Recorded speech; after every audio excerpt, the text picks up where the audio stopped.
bagaimana kabarnya Kak? Sudah dari tadi sepertinya. Saya terlalu fokus untuk ngomong. Alhamdulillah. Ya, nggak apa-apa. Apa suara Lanjutin sudah aja, dengar Kak? Kak. Nggak ada suaranya.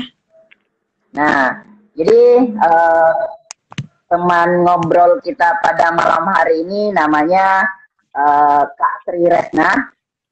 Beliau mahasiswi di Dilat Al-Sam University, nah salah satu kampus yang ada di Suriah. Tapi sebelum kita ngobrol lebih jauh lagi, kembali saya ulangi, bagi teman-teman yang tidak keberatan untuk share link diskusi pada malam hari ini, dipersilakan untuk share bagi kali aja ada teman-teman kalian yang membutuhkan informasi seputaran kuliah luar negeri. Nah, izin mungkin Kak, sebelum kita ngobrol banyak tentang kuliah di Suriah sana, boleh mungkin untuk Kakak sedikit opening tentang dirinya dan aktivitasnya di sana. Saya persilahkan Kak. Oke, terima kasih. Udah kedengeran suaranya? Terdengar? Ya, Assalamualaikum warahmatullahi wabarakatuh. Terima kasih untuk kakak yang udah memberikan apa ya waktu, memberikan kesempatan untuk bisa berbagi di acara live ini. Semoga bermanfaat ya. Kemudian sebelumnya kan sudah perkenalan sudah sama Karsip. Kak Arsip, nama Sri Resna, biasa dipanggil Enci. Kemudian asal dari Tasikmalaya, Jawa Barat. Dan alhamdulillah sekarang sedang belajar di Universitas Bilad Al-Syam, Mujamma Syekh Ahmad Kaftaru. Ya, kemudian mungkin terkenalnya Suriah itu sama apa ya? Konflik kali ya. Orang itu kenalnya kok bisa kuliah di Suriah sedangkan lagi konflik kayak gitu. Alhamdulillah dari mulai dibukanya pendaftaran ke Suriah yaitu sekitar tahun 2018, kemudian 2019, 2020 nggak ada ya karena corona, 2021 alhamdulillah kita aman. Konflik ada tapi jauh dari yang kita tempati seperti itu. Mungkin udah. Nah, menarik nih ketika bicara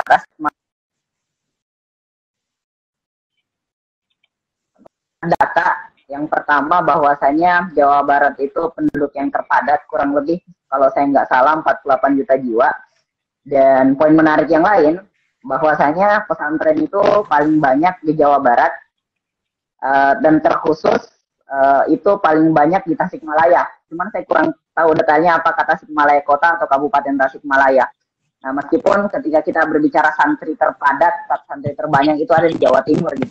Cuman ini menunjukkan bahwasanya memang dunia pesantren itu banyak, khususnya Tasikmalaya. Nah, kira-kira nih Kak, kan tadi berbicara ini mungkin perspektif awal bahwasanya di sana dekat Palestina dan sebagainya, dekat Suriah dan masukkan dekat Suriah, emang di Suriah gitu. Maksudnya kira-kira apa yang menjadi motivasinya Kakak sampai memberanikan diri kuliah di sana? Meskipun kalau kita melihat dari sejarah ya, sepengetahuan saya, semoga saya nggak salah, mohon diluruskan kalau saya keliru, setelah perpindahan Khulafaur Rasyidin itu kan dia di Damaskus ya kalau nggak salah, di Damaskus, dan Damaskus kalau nggak salah di Suriah ya. Nah gitu, jadi ketika kita berbicara pengalaman sejarah, nah itu mungkin banyak aspek keislamannya, tapi mungkin lebih detailnya Kak, apa alasan motivasinya Kakak sendiri? Jangan sampai mungkin kita di sana tidak aman dan lain sebagainya. Kenapa Kakak memilih untuk kuliah di sana? Tidak di Mesir, tidak di negara lain. Silakan Kak. Iya.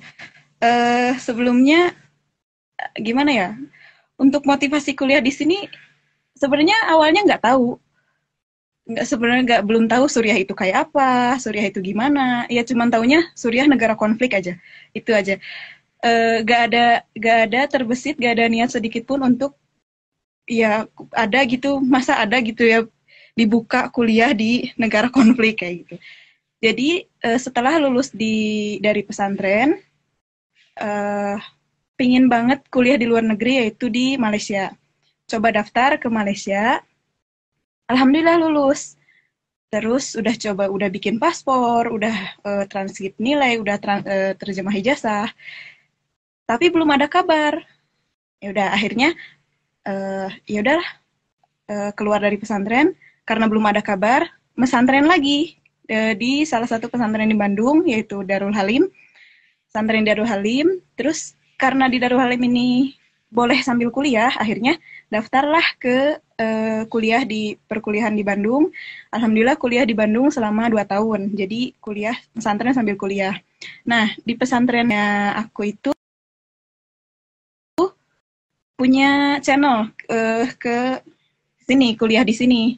Jadi suka ada masyayikh Damaskus, masyayikh Syria datang ke pesantrennya kami. Nah, di sana dibukalah tahun 2018 itu pendaftaran ke sini.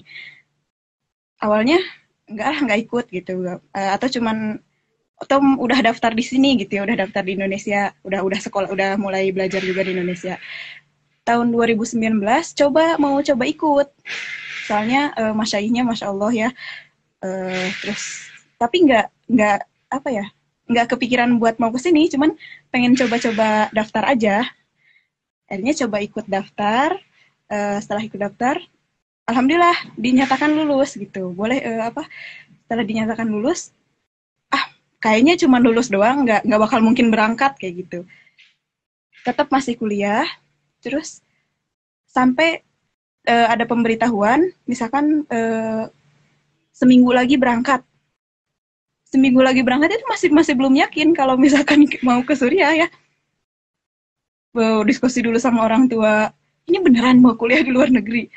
Konflik loh ma, gini-gini. Terus kata orang tua, dimanapun ditempatkan, ya itu udah rezeki kamu, itu udah jalannya kamu, sekarang ya Allah kayak gitu. Oh ya udah.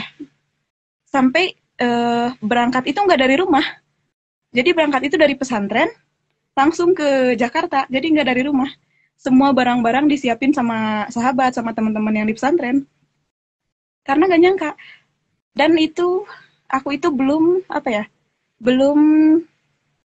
ngasih surat pengunduran diri di kampus sebelumnya, yang kampus di Bandung itu. Pas udah nyampe Jakarta, beneran nih jadi nih berangkat. Terus masih posisinya masih ngerjain tugas-tugas yang dari kampus yang di Bandung. Udah aja ya ngerjain tugas, dikirimin waktu masih di hotel itu. Malamnya mau berangkat, wah ini udah jadi nih, udah mau naik pesawat. Udahlah, bikin surat ini. Emang surat surat pengunduran diri udah ada, cuman belum dikasih karena belum yakin nih mau berangkat. Pas udah di Jakarta, udah mau ke bandara, baru dikirimin surat pengunduran diri. Jadi untuk motivasi kuliah di sini, awalnya itu nggak percaya, masih kayaknya nggak jadi deh masih kayak gitu. Tapi Masya Allah pas udah sampai sini, awal masih takut ya, dengar suara ledakan, dengar kayak gitu. Tapi alhamdulillah itu ledakan jauh, orang sini pada nenangin gitu, jauh kok, nggak bakal nyampe ke kita. Dan banyak baca-baca juga, banyak hadis bahwasannya Syam itu negeri yang diberkahi. Wah Masya Allah, suatu keistimewaan bisa menginjakan kaki di negeri para nabi kayak gitu. Mungkin motivasi terbesarnya bahwa Syam itu negeri yang diberkahi. Seperti itu.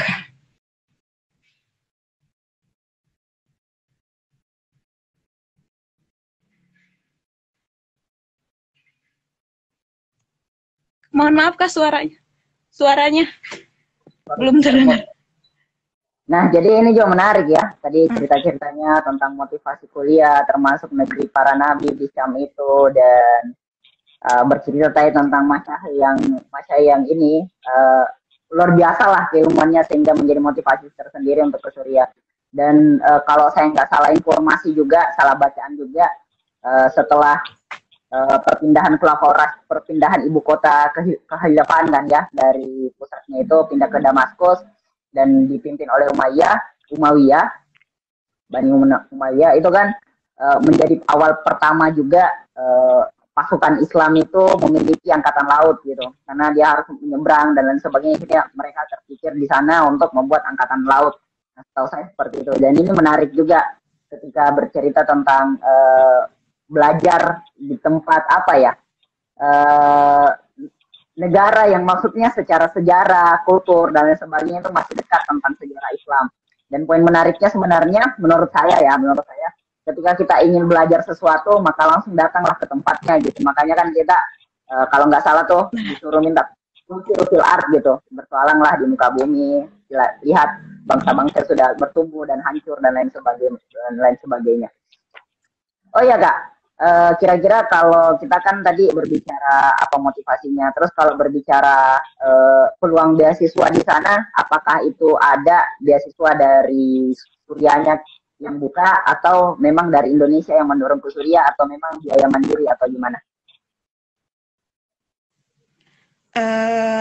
Untuk beasiswa ada, beasiswanya dari Suriah langsung, mungkin karena untuk saat ini Kemendak belum membuka, jadi dari Suriahnya ke Al-Syami, yang membuka nanti Al-Syami, Al-Syami itu alumni Syam Indonesia. Jadi nanti ada Al-Syami yang membuka setiap provinsi.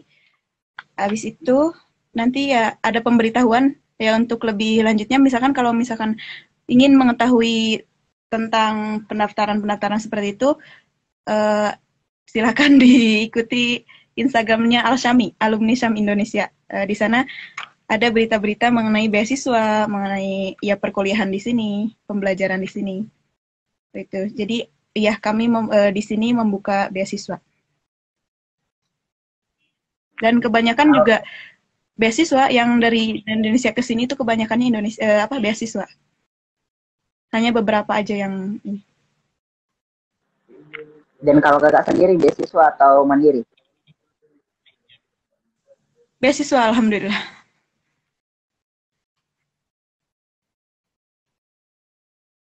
Menjadi skill dasarnya Kakak sendiri, apakah harus bahasa apa gitu atau bagaimana gitu?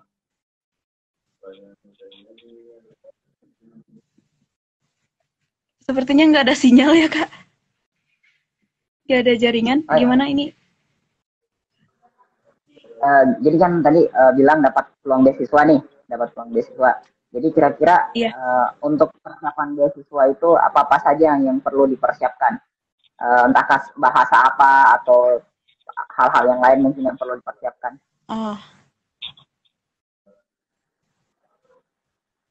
Untuk beasiswa yang pertama, karena kita nyari beasiswanya itu ke Suriah yang sudah pasti menggunakan bahasa Arab, maka yang pertama harus bisa bahasa Arab. Terus nanti setelah itu ikut tes, daftar dulu ya, Nanti setelah daftar ada tes tulis sama interview. Nanti di tes tulisnya itu soal-soal fikih, soal ya insya itu kayak mengarang cerita, terus listening skill kayak gitu, itu soal tulisnya, ujian tulisnya. Habis itu ada ujian interviewnya di percakapan bahasa Arab, terus baca kitab gundul, terus nanti habis baca dijelasin, nanti ditanya terus i'rabnya, terus tes tulis imla, latihan menulis Arab kayak gitu. Terus ada juga tes Qur'annya kayak gitu, tapi tidak diwajibkan untuk hafal, hanya dites aja. Gitu. Terus apa lagi? Sudah mungkin untuk basic itunya. Nah, setelah ikut tes nanti ada pemberitahuan lulus atau tidaknya. Kalau misalkan lulus, nanti pihak Al-Syami meminta berkas-berkas ya seperti ijazah, paspor. Nah, untuk ijazah, paspor, visa nanti kita kumpulin ke Al-Syami dan pihak Al-Syami yang ngurus terjemahinnya, legalisir ijazah, transkrip. Kita ngasih transkrip.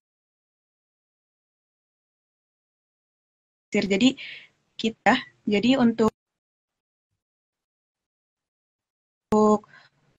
apa namanya, seperti tiket pesawat, ijazah kayak gitu itu udah bayar dari awal. Kita hanya dapat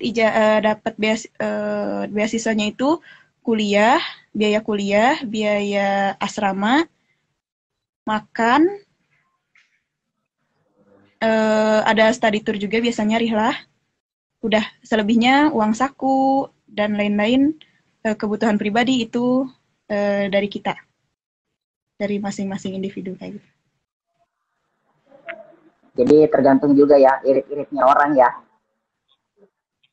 Iya. Tapi alhamdulillah Suriah itu termasuk yang murah, paling murah mau itunya pembelanjaannya. Nah, menarik nih teman-teman. Jadi buat teman-teman yang ada niatan ke Suriah, siapa tahu dari Suriah bisa menyeberang sedikit pergi Palestina. Siapa tahu ya. Nah, jadi bagi teman-teman yang tertarik kan untuk kuliah di Suriah, nah boleh banget nih. Jadi ada yang namanya Al-Sami. Al-Sami itu semacam kumpulan alumni orang-orang Syam yang ada di Indonesia.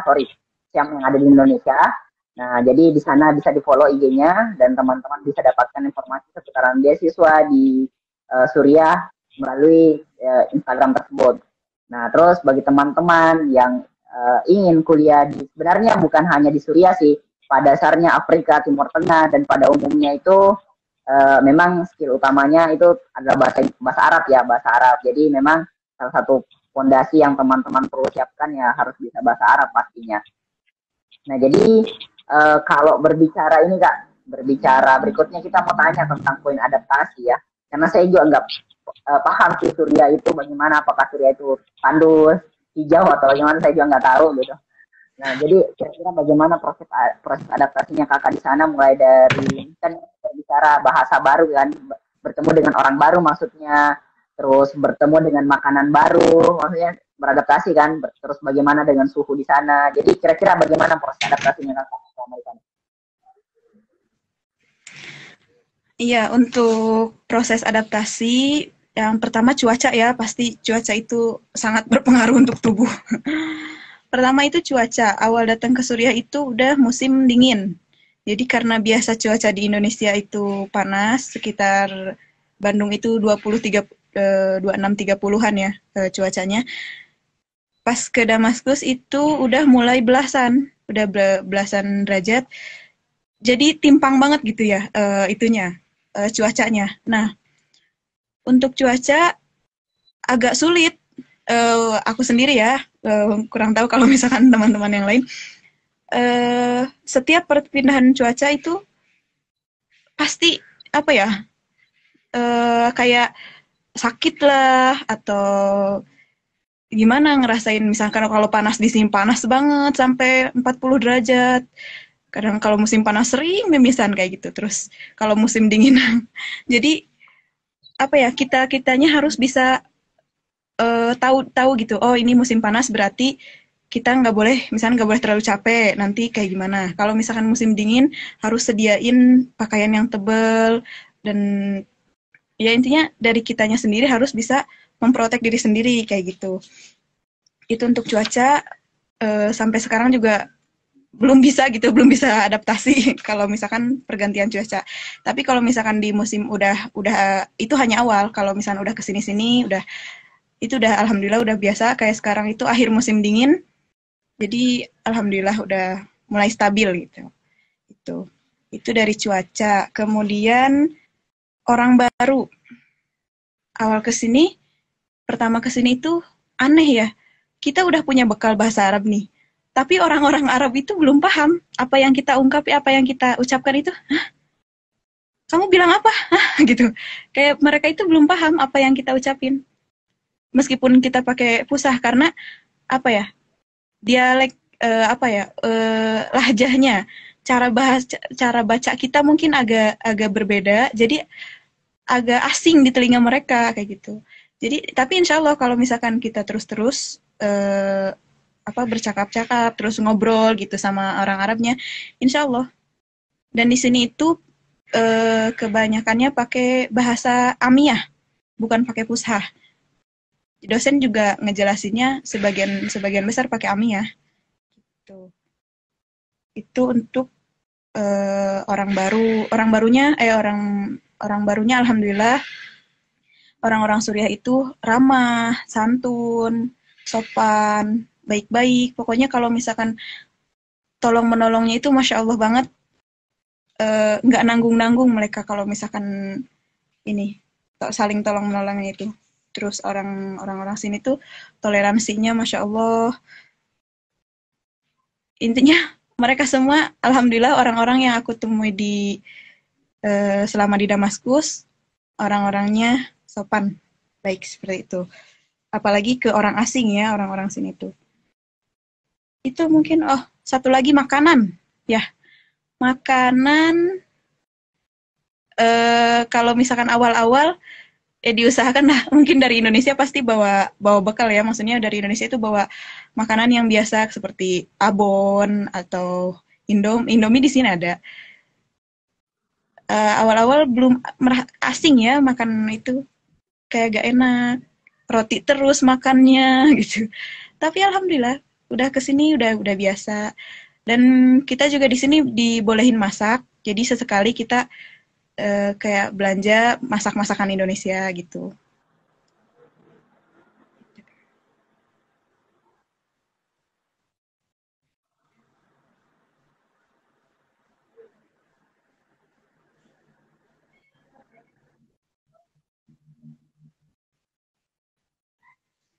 Ya ada lagi Kak. Ya ini tadi agak putus-putus suaranya. Nah, jadi sedikit informasi kepada teman-teman. Jadi kalau kita berbicara, ini pengetahuan saya, semoga saya juga nggak keliru. Kalau berbicara bahasa Fusa itu, dia lebih ke bahasa Arab pada umumnya.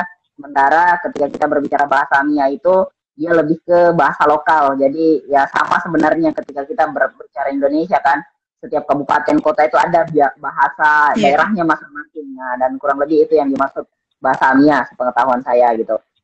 Nah, jadi buat teman-teman juga yang mau main kusteria, nah mungkin harus terbiasa dengan makan roti, ya karena dia memang sih pada dasarnya setelah perjalanan panjang kita ngobrol seputaran wilayah luar negeri khususnya Timur Tengah dan Afrika itu, ya mereka banyak bercerita tentang makan gandum ya, roti dan lain sebagainya. Jadi ya memang pada dasarnya kurang lebih itulah makanan yang harus teman-teman biasakan ketika mau belajar ke daerah-daerah Timur Tengah dan Afrika sana. Nah, kira-kira nih Kak, tadi kita berbicara tentang beasiswa, terus proses adaptasi, terus apa yang perlu disiapkan. Nah, kira-kira sebelumnya saya mau tanya dulu, Kakak udah berapa lama di sana?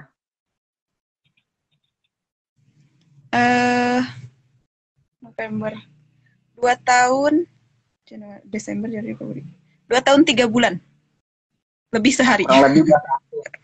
Kurang lebih 2 tahun 3 bulan ya, kurang lebih 2 tahun lah, kurang lebih 2 tahun di sana. Kira-kira itu kan cukup lama ya, 2 tahun itu 4 semester ya. Dan ini dengan cuaca yang butuh adaptasi karena lumayan dingin, panas, lumayan panas, bukan lumayan sih, memang panas gitu. Jadi sedangkan pasti butuh adaptasi. Panas banget kalau panas. Kira-kira apa nih yang menjadi hal yang menjadi sepanjang 2 tahun ini kan, apa suka dukanya di sana? Suka duka di sini, sukanya dulu ya. Untuk sukanya banyak sih, kayak ketemu orang-orang baru, terus apa ya? Bisa tahu gitu apa adat orang sini tuh kayak gimana, yang masya Allah luar biasanya ke ilmu itu, masya Allah orang sini kayak lihat masjid itu pasti penuh ibu-ibu yang padahal udah sepuh, ya Allah gitu ya. Suka banget gitu lihat orang-orang itu pada apa ya, himmah buat belajarnya tuh tinggi banget gitu. Sukanya di sini terus orang-orangnya pada baik, ramah, terus di sini tuh apa ya, belanjaan kayak buah-buahan itu banyak, terus murah-murah, sayuran murah-murah kayak gitu ya. Terus apa lagi?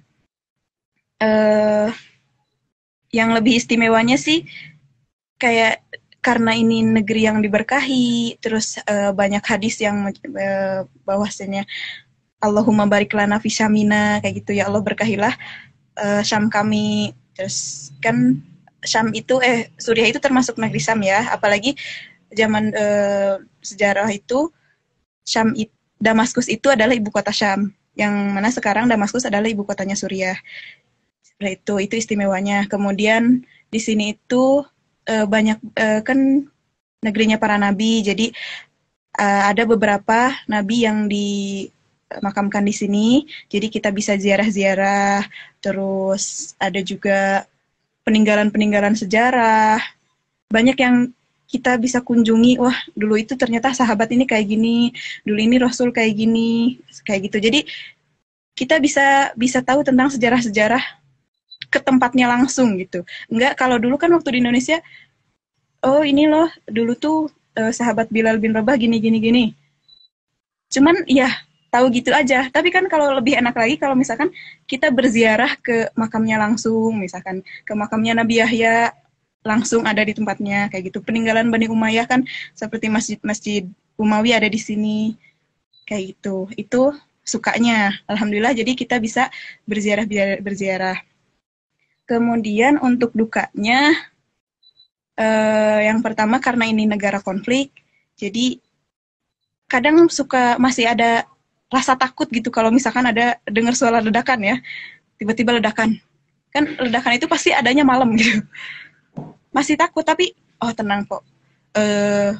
Kalau waktunya meninggal, misalkan ya Allah, udah toh itu waktunya, ini insya Allah termasuk jihad. Itu orang tua selalu kayak gitu ya bilang, tenang aja kalau misalkan ada yang kayak gitu, anggap aja nanti jihad, nanti gini gitu. Wah, itu orang tua suka nyampainnya gitu. Jadi kalau itu aja. Terus yang kedua, di sini tuh sering mati lampu. Jadi listriknya itu misalkan nyala 2 jam, matinya 7 jam. Pernah mati 2 hari, mati listriknya pernah 2 hari. Itu sering mati listrik. Yang ketiga, karena mungkin kami perempuan, sama susah izin. Kalau misalkan mau izin keluar, harus didampingi sama pembimbing, sama musyrifah. Jadi kemanapun kita pergi, musyrifah harus ikut. Gitu. Hanya itu aja sih 3 yang duka. Ya? Bagus itu ada bodyguardnya. Iya, ada bodyguard. Cuman nggak enaknya itu, ya misalkan kita mau ziarah-ziarah, beliau cuma ngikutin kan, nggak enak ya nggak enak ke kitanya. Kadang ya intinya nggak leluasa gitu ke beliaunya, kasihan. Itu aja sih. Padahal kita kan nggak bakalan kemana-mana. Mungkin karena negaranya agak kurang aman, mungkin beliau juga takut kita kenapa-napa. Akhirnya kalau kemana-mana kita selalu di bodyguardin itu. Dan perempuannya masih sedikit di sini, kurang dari 10. Jadi ya kalau kemana-mana ya udah semua Indonesia berangkat gitu. Nggak bisa aku pergi sendiri atau temanku sendiri atau berdua, nggak. Jadi kalau mau berangkat, mau jalan kemana, semuanya. Jadi kayak satu keluarga pergi. Berangkat bareng-bareng kayak gitu. Itu berarti ramai. Iya, jadinya rame-rame. Ya, menarik nih teman-teman, ketika kita berbicara tentang Suriah ya, karena ketika kita melihat letak geografis ya, kita melihat Palestina berbatasan cukup dekat dengan Suriah, bukan cukup dekat sih, emang berbatasan gitu, dan cuman bukan itu mungkin poinnya, bukan bagaimana di sana negara konflik dan lain sebagainya, tapi ada poin menarik yang ini perspektif saya juga sih, perspektif kami, bahwasanya salah satu, dulu kan kita sering nih berbicara, ayo baca buku, dengan begitu wawasanmu akan luas, kamu akan bagikan berpetualang di dunia baru dan lain sebagainya, buku adalah jendela dunia dan lain sebagainya. Itu kan biasanya stigma-stigma yang sering diberikan kepada guru-guru kita. Cuman ketika kita coba memahami tentang kulsirul fil art itu, kenapa kita diminta untuk berpetualang lah di muka bumi ini, karena sebenarnya pada saat kita, contoh mungkin saya analogikan dulu ketika kita membaca buku ya, ketika kita membaca buku, apalagi buku tersebut adalah buku sejarah, terkadang ketika pembahasan buku tersebut tidak mampu otak kita untuk visualisasikan, itu menyebabkan kita menjadi bosan untuk membaca buku tersebut atau membuat kita jadi ngantuk dan akhirnya tertidur. Jadi sebenarnya salah satu kendala dalam membaca itu ketika kita gagal dalam memvisualisasikan apa yang kita baca. Nah, jadi ketika kita bisa berpetualang langsung ke tempatnya, ke tempat tersebut, melihat dengan mata kita atau melihat mendengar dengan telinga kita, dengan begitu otak akan mudah memvisualisasikan gambar tersebut. Dan ketika gambar yang divisualisasikan tersebut tersimpan dalam otak, itu lebih baik daripada membaca buku-buku yang tebal gitu, karena pengalaman ini berbicara langsung dengan pengalaman. Jadi pengalaman itu, makanya mungkin ada kutipan yang menarik, guru terbaik adalah pengalaman, karena memang pengalaman itu jauh lebih mudah dipahami gitu dibanding kita baca buku dan lain sebagainya. Nah makanya ya ketika teman-teman menjadi salah seorang yang daya bacanya lemah sebenarnya salah satu alasan kenapa daya baca lemah itu karena kurangnya kita dalam memvisualisasikan apa yang kita baca gitu. Nah, dan saya juga tipe kalau orang yang terkadang berdaya lemah dalam membaca, tergantung juga sih buku kesukaan saya apa gitu. Jadi mungkin tipsnya bagi teman-teman yang berbicara membaca, ingin mengetahui keilmuan baru, ya mungkin bisa dari video, karena tadi kembali kepada poin visualisasi ya, video dan lain sebagainya.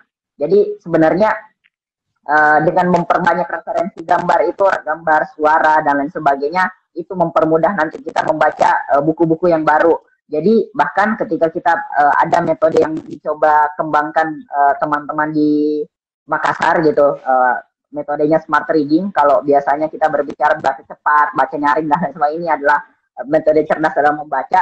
Jadi memang poinnya itu kita mencari data dari buku yang kita baca dulu itu dalam bentuk visualisasi atau minimal tidak harus visualisasi sih, minimal ada gambaran umumnya. Ketika kita sudah mempunyai gambaran umum dari buku yang kita baca tersebut, atau mungkin bahasanya summary-nya, dengan begitu pada saat nanti kita membaca bukunya itu lebih mudah untuk ditelaah. Nah itu sekedar informasi teman-teman, berbicara berpetualang di muka bumi gitu. Jadi dan menarik menurut saya ketika kita berbicara suka dukanya ya, dan mungkin kalau berbicara pemahaman saya juga gitu, pemahaman saya bahwasanya ketika kita memang niatnya untuk belajar dan kita tidak diminta-minta, ternyata ada sesuatu yang menimpa kita dan kita meninggal gitu, itu kan bagian dari jihad gitu, maksudnya ya kurang lebih gitulah. Makanya mungkin bagi kita ya tidak harus untuk kuliah di Suriah berlaku hal itu, dimanapun kita berada, dan kita mencoba untuk memperbaiki niat-niat kita, siapa tahu di perjalanan kita ada hal-hal yang tidak kita hendaki terjadi pada kita, setidaknya itu bisa menjadi nilai yang lebih lah untuk kita. Nah itu mungkin. Nah mungkin sebelum nanti sesi closing statement Kak, kita mengakhir karena kita kurang lebih sudah berbicara kurang lebih 30-40 menit lah, 30-an menit.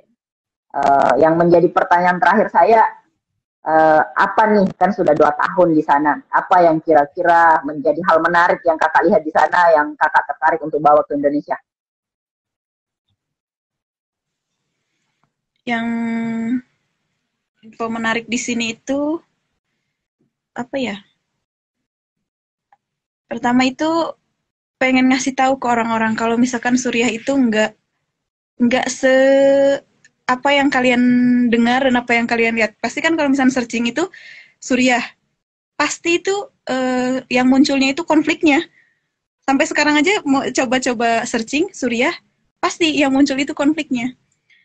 Tapi itu enggak, mungkin itu berita sebagian benar, sebagian salah. Karena tidak semua Suriah seperti itu. Jadi yang ingin disampaikan itu tidak mungkin dari Suriah membuka pendaftaran untuk belajar di sini kalau misalkan negaranya tidak aman.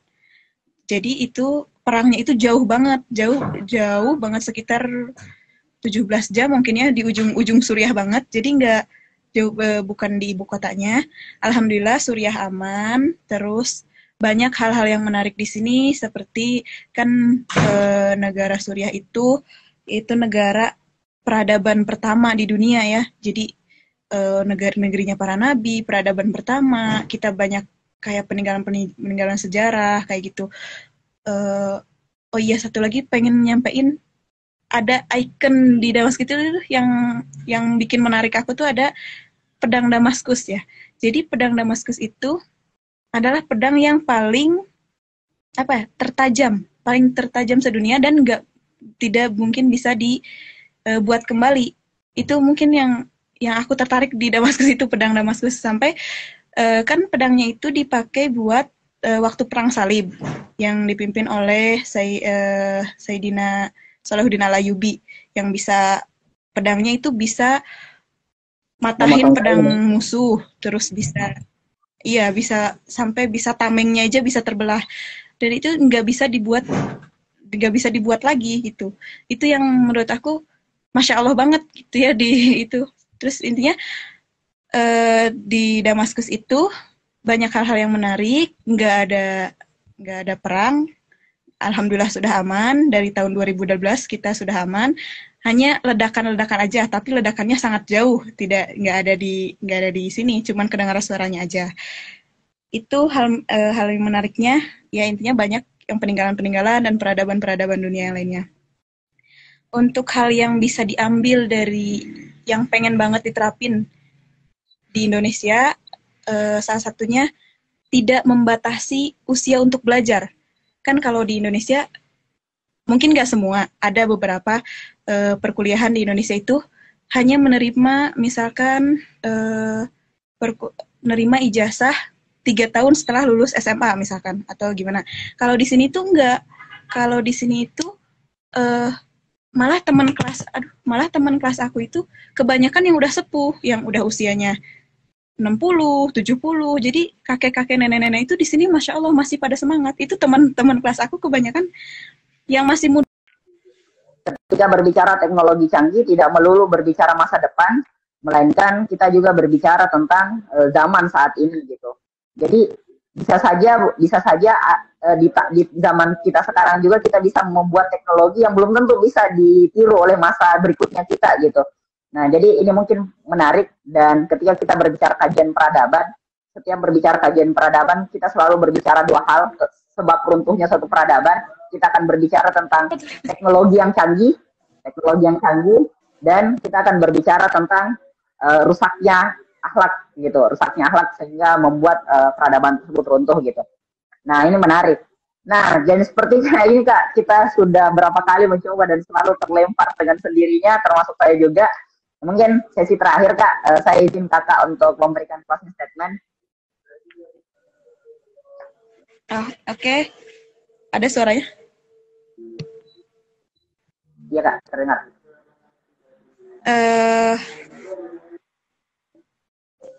Untuk poin terakhirnya gimana ya? Jangan takut untuk melangkah, ya. Kemanapun yang kalian mau, asal punya niat, punya itikad yang kuat. Jangan takut. Dimanapun kalian ditempatkan, berarti itu rezeki kalian, kayak gitu. Terus bumi Allah itu luas. Masa mau diem di situ aja sih, kayak gitu. Jadi tapi bukan bermaksud mentang-mentang kuliah di luar negeri atau gimana, enggak kayak gitu. Tapi cobalah untuk melangkah ke bumi yang lain. Bumi Allah luas, rezeki Allah juga luas, seperti itu. Teruslah belajar sampai kapanpun itu, karena kewajiban belajar itu dari buayan sampai liang lahat, meskipun udah tua, meskipun agak susah atau gimana, misalkan materinya atau gimana, karena belajar itu bukan hanya di bangku sekolah aja, ya, seperti guru besar kita kan, jadikanlah setiap orang itu guru, jadikanlah setiap ruangan, lingkungan itu adalah kelas, kayak gitu. Jadi apa yang kita dengar, apa yang kita lihat, apa yang kita rasakan, itu semuanya jadikan untuk pembelajaran untuk kita, kayak gitu. Itu aja mungkin. Dan jangan takut untuk selalu melangkah. Nah, menarik nih teman-teman, poin closing statementnya kita. Inti poinnya, jangan takut berpetualang kemanapun, kul siru fil ard. Allah yang meminta kita untuk berpetualang, yang penting jangan berpetualang hanya di mall ya, karena itu ceritanya lain. Dengan begitu kita bisa berharap bermimpi yang lebih jauh gitu. Kan saya sering mengutip ini di akhir session ketika kita berbicara himmatul muluki, yang sering saya kutip dari Imam Syafi'i, bahwasanya mimpiku, obsesiku adalah mimpi para pemimpin gitu, mimpi para raja. Dan ketika kita berbicara obsesi, mimpi ini mimpi-mimpi itu hanya bisa diwujudkan ketika kita berbicara tentang petualangan, belajar di mana saja dan kapanpun itu. Nah, saya pikir terima kasih banyak buat teman-teman yang udah meluangkan waktu, termasuk untuk Karesna sendiri yang memaksimalkan untuk malam hari ini, meskipun gempuran kita keluar berkali-kali itu terjadi gitu, tapi oke, nggak ada masalah karena ini berbicara teknis ya. Ini bukan kesengajaan dari kami berdua. Jadi saya mohon maaf atas segala kekurangan juga kepada teman-teman dan saya ucapkan terima kasih lagi kepada Karesna yang ini mungkin pertama kalinya kita ngobrol dan alhamdulillahnya Karesna mau meluangkan waktu untuk ngobrol bersama saya di sini. Jadi saya ucapkan terima kasih banyak Kak.